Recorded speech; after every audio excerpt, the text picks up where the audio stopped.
Ortlund laments that Megan didn't present her view of climate change and his view and actually begin a true dialogue. But ironically, that's exactly what Ortlund failed to do. He says it would have been more productive if Megan had presented both sides and see exactly where they agree or disagree. He says that would have been more productive. Heh, something about pots and kettles and calling them black.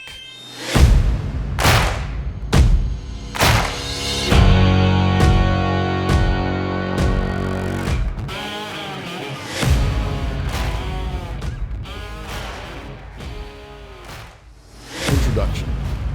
So my friend Megan Basham's book, Shepherds for Sale, How Evangelical Leaders Traded the Truth for a Leftist Agenda, has just dropped, and the interwebs have gone up in a sheet of flame.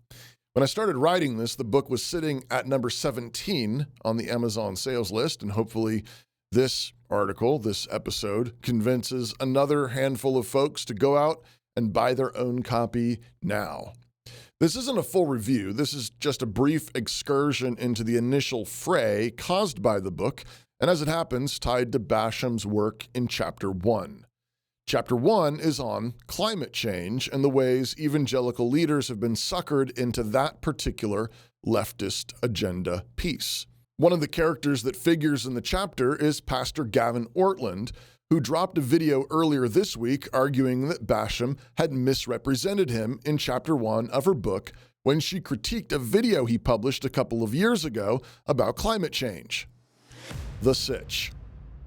So Basham summarizes Ortlund's video, beginning with his concern that many Christians, tending to be politically conservative, have simply dismissed climate change based on socio-political associations, specifically political liberalism, without studying the issues carefully. And Ortlund says he thinks that's why most Christians aren't active in leading the charge on something like climate change. But Ortlund cautions strongly against that, since human-caused climate change, he argues, is the consensus of most scientists. While Ortlund says he just wants to have a conversation, and later in the video insists he doesn't mean to be depressing or cause panic, he also says that climate change is a really big deal. And he outlines the potential consequences as being very severe. Extreme local weather events, not enough water, all your crops dying, drought, famine, flooding, wildfires, people dying, political problems, and war. So it's a really big deal, and it could be catastrophic. It's in this context that Basham summarizes his basic stance. Quote, he goes on to say that every scientific body of national or international standing agrees that human-caused global warming is a serious problem. To not accept that consensus, he says, is to buy into, quote, conspiracy and hoax, unquote, and it is a failure to, quote, take a responsible posture, unquote, as a Christian. All that, quote, is from page 27 of Basham's book. This is the central bit that Ortlund takes issue with and claims misrepresents his view. He says that what Basham says about him is, quote, not true, unquote. But first, Ortlund takes issue with Basham's summary at the end of Chapter 1 that it isn't wrong for pastors to weigh in on these complex issues, but it is wrong to make climate change a test for biblical faithfulness. Ortlund says he almost fell out of his chair when he read this. He says that he in no way has done this, and in particular, made a point of not advocating for any particular political policy. But at the very least, Ortlund is forgetting that in his climate change video, he did say that, quote, if you are pro-life, you should care about climate change, unquote, and argued clearly that he believes caring about climate change should go hand in hand with a Christian view of the dominion mandate and care of creation. Rather than actually presenting any other perspectives, Ortlund asserted scientific consensus, national and international, warned against rejecting that consensus, and then urged Christians to think of it like being pro-life. Now, maybe Ortlund didn't think about what he was saying when he made that claim, but it would be really easy for someone to come away from that video believing that the scientific consensus around climate change is just as clear, just as important, as whether or not it is morally acceptable to murder a baby in its mother's womb. Ortlund points out that at the end of his video, he says that if someone has a different opinion about this, that's fine. He underlines that. That's fine. Let's have a conversation. But that's fine in what sense? At best, Ortlund is simply unclear. That's fine, like it's fine to be an atheist and we can have a dialogue about the existence of God, but you're catastrophically wrong. He just said that being pro-life means caring about climate change, and therefore it's hard not to conclude then that caring about climate change is a moral matter and therefore some kind of test of biblical faithfulness, even if Ortlund is willing to have a dialogue about the topic. That's fine and let's have a conversation aren't clear enough. It's actually a pretty radical failure of theological and ethical triage, one of the key concerns Ortlund says he has about Megan's work. But Ortlund doubles down, triples down, that all he's interested in is having that conversation, that dialogue, and making sure Christians actually study the issues. But again, that's extremely confusing since his only description of an opposing view is with words like fundamentalist, shooting from the hip, dismissed for socio-political reasons, and political liberalism. For wanting a dialogue and a conversation, he strawmanned and insulted anyone who might have been willing to sit down with him. I can't remember a single respectful description of Christians who think that the whole climate change movement is a massive hoax. He insists that the whole point of his video was to have a dialogue without attacking each other. But that is exactly what Ortlund did in his video. He did not even allude to the substantial body of evidence, respected theologians or scientists who differ, or millions of reasonable people who do not take scientific consensus seriously anymore because the same institutions have been telling us that we evolved from apes, that boys can turn into girls, forecasted millions of deaths from COVID, shut down our churches and businesses, and then demanded that we all take an experimental vaccine. I have no doubt that Ortlund intended to have a respectful dialogue, and I assume he and I could sit down with a beer and have a great conversation. But he actually insulted and attacked millions of thoughtful, intelligent Christians.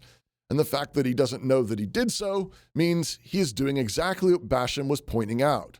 He's treating conservative Christians the way elite liberals often do, as intellectual rubes, ripe for liberal indoctrination. And I know Ortlund is not a liberal. Ortlund tries to claim that Megan has gotten things exactly backwards, that he just wants to have a conversation and that it is Megan who has made climate change a test of biblical faithfulness. But Megan is the one who actually acknowledges both sides and doesn't take a side, except where she's exposing all the funding for the liberal agenda. Ortlund did not present both sides, insulted one side very clearly, likened his position to being pro-life, and then claimed he only wants to have a conversation. Who's being irresponsible? Ortlund's central objection seems to be Megan's summary statement. Quote, to not accept that consensus, he says, is to buy into conspiracy and hoax. It is a failure to take a responsible posture as a Christian. Again, that's from Basham's book, page 27. Ortlund insists he did not say this, since in context, the latter quote is from a moment in his video where he says shooting from the hip and not hitting the books is irresponsible. He says he was only talking about the method of arriving at a conclusion and not the conclusion itself. Fine, but nowhere in the video does Orland give even a hint that the conclusion would be responsible either. And all the intimations are that anyone who actually hit the books and studied the issues for themselves would come to similar concerns as he has. It is a very reasonable conclusion to make that someone who doesn't see climate change as on the same level as abortion, hasn't hit the books, is probably shooting from the hip, is probably a reactionary conservative fundamentalist, and is probably being irresponsible. Likewise, he minces words, trying to distinguish all the scientific bodies actually being in cahoots together, being a conspiracy and hoax, from those who have concluded that they actually are in cahoots together. But I'm honestly not sure what the difference is. If they're all colluding, there would be a conspiracy and hoax, and Ortlund admits that would be true enough, but he insists that he didn't mean that about people who think there is one. But generally speaking, either there is a conspiracy or there is not. And if there is not a conspiracy, but a body of people believe there is, they are the ones now perpetrating a conspiracy, right? Maybe Orland did not intend to imply that, but it seems like a very clear Venn diagram with a bunch of overlap, two circles overlapping. Megan's summary interpretation is therefore completely reasonable.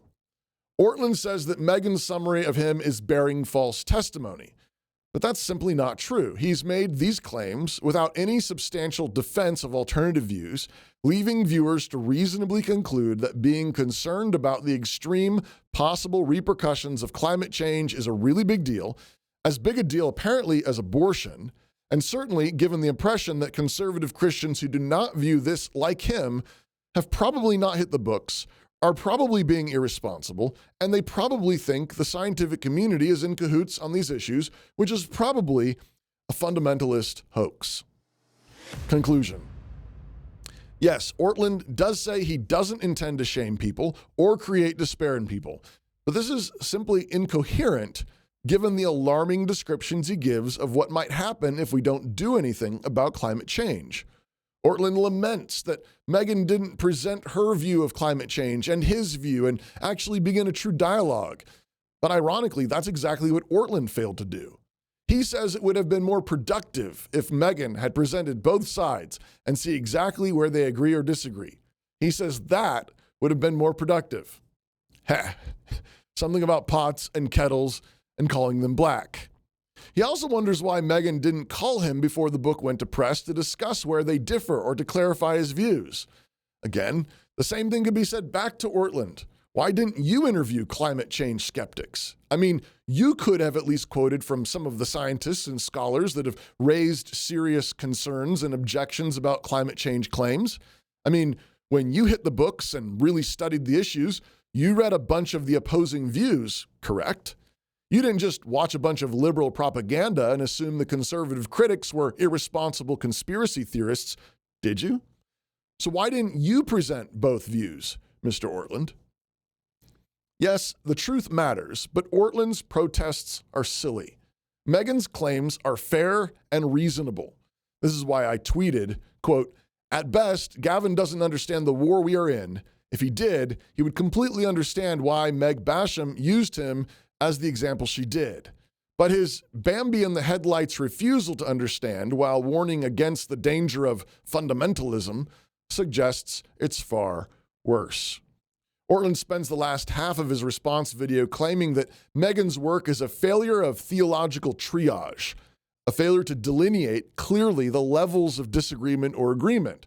And he cites a bunch of evangelical heroes, Lewis, Machen, Spurgeon, Schaeffer, as examples of people who he thinks do a better job at triage and says they would disagree with Megan's approach. But quite apart from what those men would have thought about the actual scientific questions, I believe those men would not have nearly the same difficulty in seeing what Megan is pointing out. Machen got kicked out of the Presbyterian Church for throwing down about a missions committee. The fact that Ortlund shakes his head with confusion and says, quote, "Chapter 1 on climate change in a book about shepherds for sale is just really odd." That suggests that he would have the same confusion over Machen's insistence on liberalism creeping in through a missions board, on Machen's insistence on creating an independent missions board.